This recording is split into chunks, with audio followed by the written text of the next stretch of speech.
La marche pour le climat organisée le vendredi 23 septembre a servi de cadre pour certains environnementalistes congolais à marquer leur implication dans la justice climatique de la République démocratique du Congo, les pays relevés au niveau des pays solutions sur les enjeux climatiques.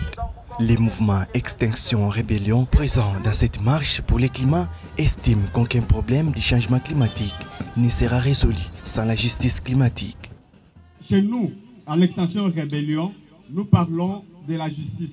Nous parlons de la justice sociale et de la justice climatique. Nous ne pouvons pas parler de la justice climatique sans parler de la justice sociale. Regardons-nous en face. Est-ce que nous sommes comparables aux jeunes de l'Europe?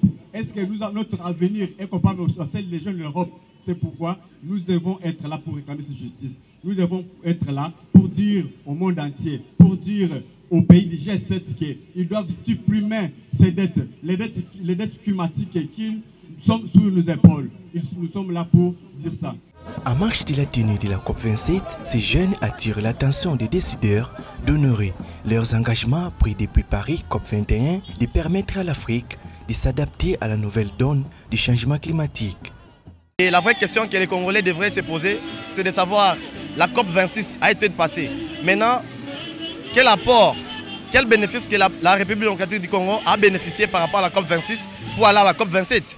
Parce qu'il y a eu des accords qu'on a eu à signer aux différents pays concernant la solution que nous donnons au monde concernant le changement climatique. Mais jusque-là, la République démocratique du Congo, jusque-là, il n'y a rien de bon qu'on a eu à bénéficier par rapport à la COP26 avant d'aller à la COP27, qui a eu l'équité fiscale surtout en domaine de l'environnement et pour lutter contre les changements climatiques. À l'heure où les impacts du changement climatique battent des records à travers le monde, pour les Africains en général, l'Extinction Rébellion appelle l'État congolais en particulier à lutter pour la survie des communautés victimes des effets du changement climatique. Cette justice doit être parlée de tous. Cette justice doit être vraiment une vraie justice.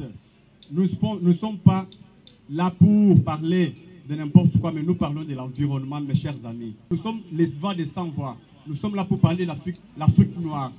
Des scientifiques et des ONG, tant nationales qu'internationales, ont mis en garde contre les impacts catastrophiques de l'appel d'offres des 27 blocs pétroliers et 3 gazières sur les droits locaux et le bien-être des communautés en RDC, la biodiversité et le climat mondial. Plusieurs mouvements congolais rejettent le pétrole et le gaz comme un risque pour la paix et le développement du pays.